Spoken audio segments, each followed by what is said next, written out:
Radhe Radhe friends, अगर आप भी अपने लड्डू गोपाल के लिए बनाना चाहते हैं प्यारे प्यारे पिलो तो ये वीडियो आपके लिए काफ़ी हेल्पफुल होने वाली है। एंड तक जरूर देखिएगा। तो आपको जिस भी साइज़ की पिलो बनानी है उस साइज़ का आप फैब्रिक कट कर लेंगे। यहाँ पे छोटी मैडम जी मेरी पूरी हेल्प कर रही हैं फैब्रिक काटने में, और ये खुद ही फीता लेकर नाप ले रही हैं कि मम्मा यहाँ से काटिए यहाँ से काटिए। अब ये मेरी हेल्प कर रही हैं, काम बढ़ा रही हैं। आप खुद ही देख सकते हैं मैं जो भी चीज़ उठाती हूँ ये पहले हाथ लगा देती हैं कि लव में करती हूँ लव में करती हूँ। तो ये फैब्रिक जिस भी साइज़ की आप फैब्रिक काटते हैं उसी हिसाब से आप लेस को भी कट कर लेते हैं। तो यहाँ पे 2 लेसेस ले लेते हैं और तिहाई दूरी पर और अटैच कर देते हैं, और फिर उसके बाद ही सेम बराबर दूरी छोड़कर हम एक और लेस को अटैच कर देते हैं। तो यहाँ पे देखिए छोटी मैडम जी ने मेरी काफ़ी हेल्प की है। यहाँ पे जब मैं लेस अटैच कर रही थी तो उन्होंने कहा कि लाइए मैं चलाती हूँ, मशीन को मैं चलाऊँगी। जिद करने लगी तो मैंने कहा ठीक है चलो तुम ही चला लो। तो इस तरह से उन्होंने मेरी कई जगह पे मदद भी करी। तो इस तरह से इस फैब्रिक पर दोनों लेसेस को जोड़ लेंगे और फिर कट कर लेंगे। उसके बाद फैब्रिक को उल्टा करके 2 साइड को बंद कर लेंगे। पहले चौड़ाई में इस साइड को इस तरीके से बंद कर लेंगे, फिर लंबाई वाली साइड को भी बंद कर लेंगे और एक साइड में इस फैब्रिक को खुला हुआ रखेंगे।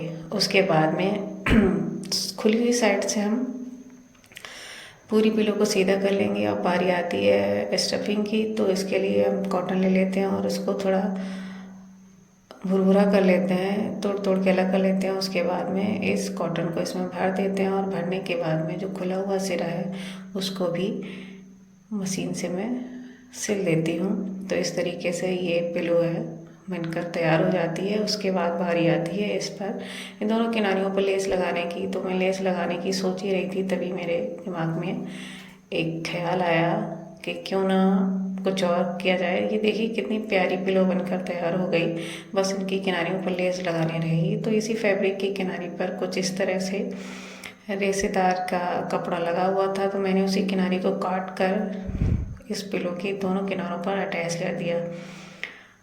तो इससे ये डिज़ाइन में देखने में काफ़ी अच्छी लगने लग गई थी और मुझे लेस भी नहीं लगानी पड़ी और ये काफ़ी अच्छा लग रहा था लुक।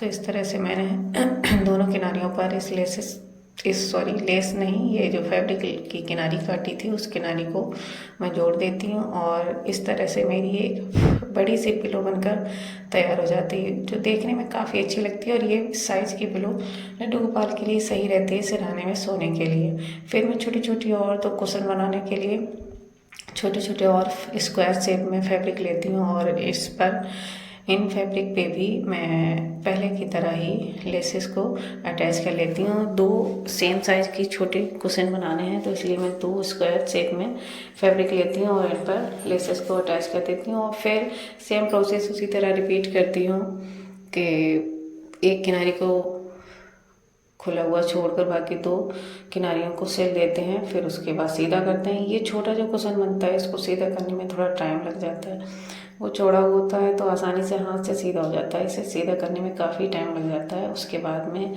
सेम उसी तरह से इसमें भी कॉटन भर कर जो बची हुई किनारी है उसको भी मैं मशीन से ना सिलकर हाथ से सुई धागे की हेल्प से सिल देती हूँ।